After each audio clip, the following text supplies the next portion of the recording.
No one familiar with the history of his country can deny that congressional committees are useful. It is necessary to investigate before legislating.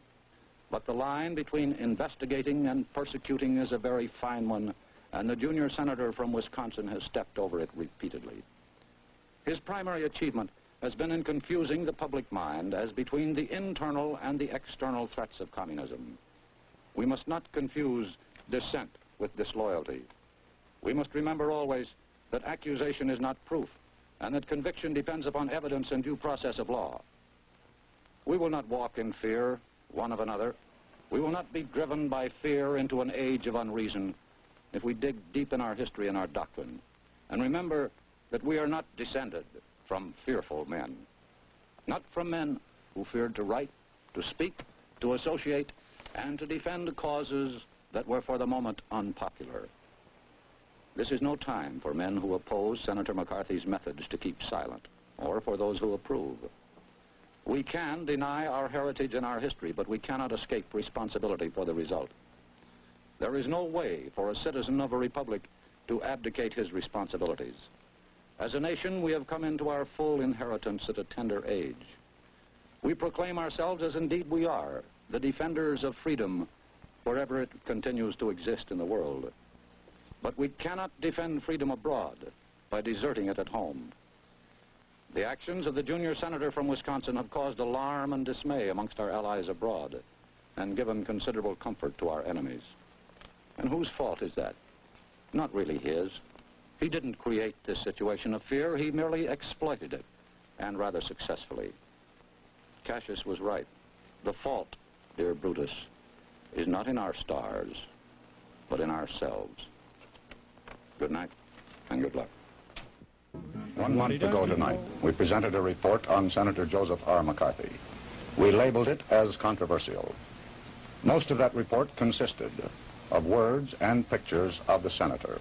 At that time we said, if the senator believes we have done violence to his words or pictures, if he desires to speak, to answer himself, an opportunity will be afforded him on this program. The senator sought the opportunity, asked for a delay of 3 weeks because, he said, he was very busy and he wished adequate time to prepare his reply. We agreed.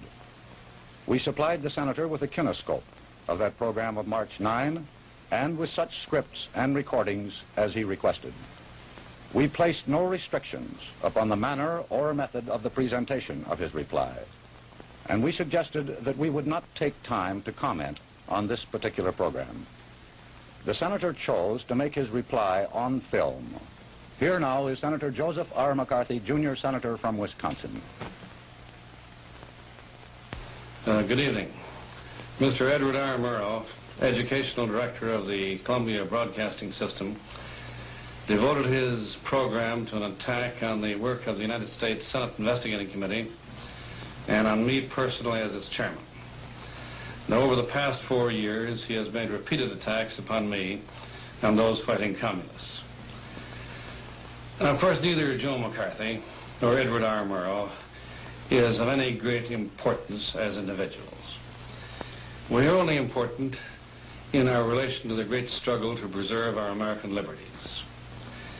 The Senate Investigating Committee has forced out of government and out of important defense plants communists engaged in the Soviet conspiracy. And you know, it's interesting to note that the viciousness of Murrow's attacks is in direct ratio to our success in digging out communists.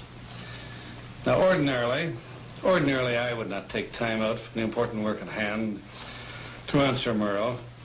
However, in this case, I feel justified in doing so because Murrow is the symbol, the leader, and the cleverest of the jackal pack, which is always found at the throat of anyone who dares to expose individual communists and traitors. And I am compelled by the facts to say to you that Mr. Edward R. Murrow, as far back as 20 years ago, was engaged in propaganda for communist causes. For example, the Institute of International Education, of which he was the acting director, was chosen to act as a representative by a Soviet agency to do a job which would normally be done by the Russian secret police. Mr. Murrow sponsored a communist school in Moscow. In the selection of American students and teachers who were to attend, Mr. Murrow's organization acted for the Russian espionage and propaganda organization known as VOKS, V-O-K-S. And many of those selected were later exposed as communists. Murrow's organization selected such notorious communists as Isidore Begun, David Zabludowski. Incidentally, Zabludowski was forced out of the United Nations when my chief counsel presented his case to the grand jury and gave a picture of his communist activities. Now, Mr. Murrow, by his own admission, was a member of the IWW, that's the Industrial Workers of the World, a terrorist organization cited as subversive by an Attorney General of the United States, who stated that it was an organization which seeks, and I quote, to alter the government of the United States by unconstitutional means.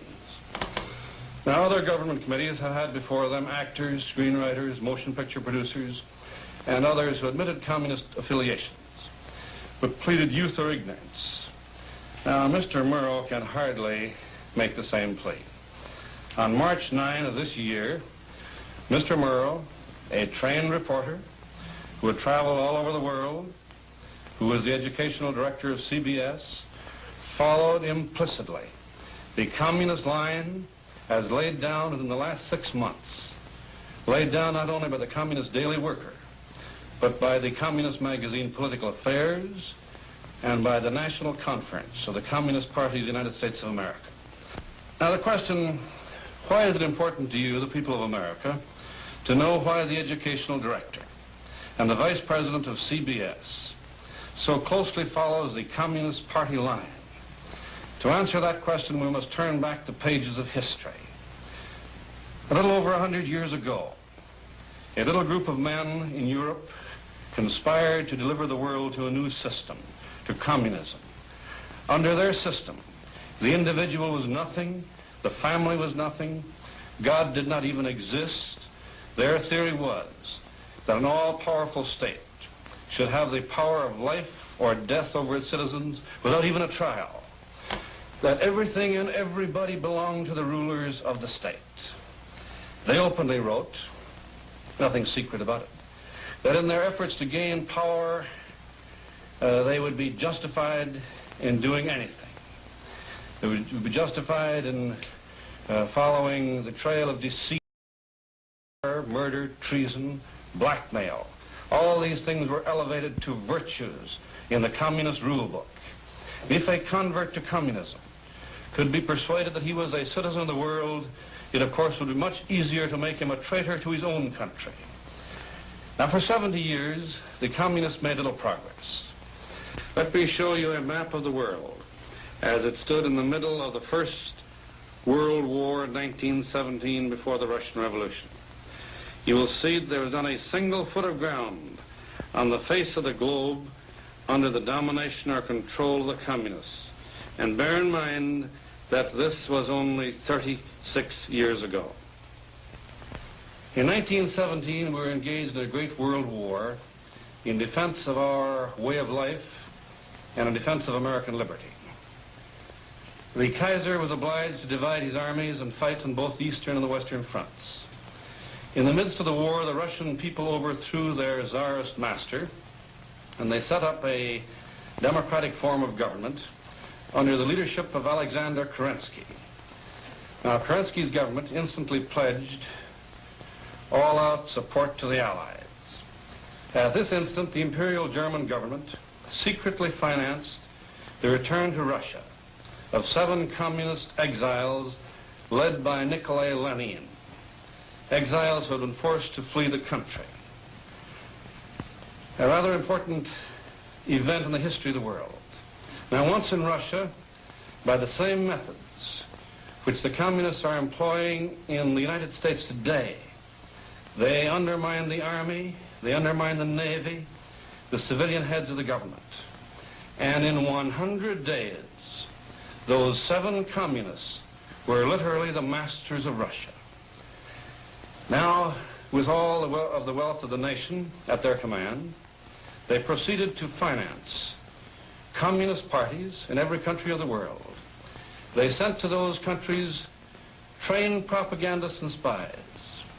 In every country, they of course had to find glib, clever men like Edward R. Murrow, who would sponsor invitations to students and teachers to attend indoctrination schools in Moscow, exactly as Murrow has done. They trained communists in every country in the world. Their sole purpose was to infiltrate the government, and once communists were in government, they in turn brought others in. Now let us look at the map of the world as it was 20 years ago. At that time, there was one country with 180 million people in communist chains. Now let us look at a map of the world as of tonight, this 6th day of April, 1954.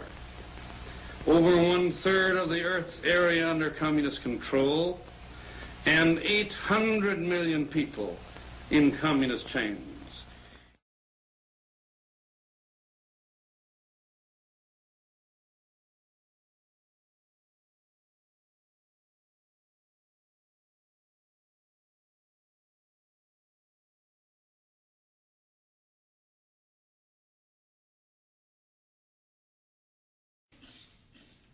The United Nations concluded in 1999 that Saddam Hussein had biological weapons sufficient to produce over 25,000 liters of anthrax,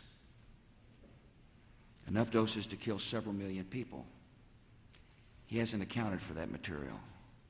He has given no evidence that he has destroyed it. The United Nations concluded that Saddam Hussein had material sufficient to produce more than 38,000 liters of botulinum toxin, enough to subject millions of people to death by respiratory failure. He hadn't accounted for that material. He's given no evidence that he has destroyed it. Our intelligence officials estimate that Saddam Hussein had the materials to produce as much as 500 tons of sarin, mustard, and VX nerve agent. In such quantities, these chemical agents could also kill untold thousands. He's not accounted for these materials. He has given no evidence that he has destroyed them. U.S. intelligence indicates that Saddam Hussein had upwards of 30,000 munitions capable of delivering chemical agents. Inspectors recently turned up 16 of them, despite Iraq's recent declaration denying their existence. Saddam Hussein has not accounted for the remaining 29,984 of these prohibited munitions. He has given no evidence that he has destroyed them. The International Atomic Energy Agency confirmed in the 1990s that Saddam Hussein had an advanced nuclear weapons development program, had a design for a nuclear weapon, and was working on 5 different methods of enriching uranium for a bomb. The main reason we went into Iraq at the time was we thought he had weapons of mass destruction. It turns out he didn't, but he had the capacity to make weapons of mass destruction. But I also talked about the human suffering in Iraq. But I submit that any sincere person would have concluded from a review of the record that it does not offer the slightest iota of proof that I have an unusual affinity for communist causes. I therefore conclude that Senator McCarthy's charges and insinuations are not only false, but utterly irresponsible, and under the circumstances reveal a shocking disregard for the interests of our country.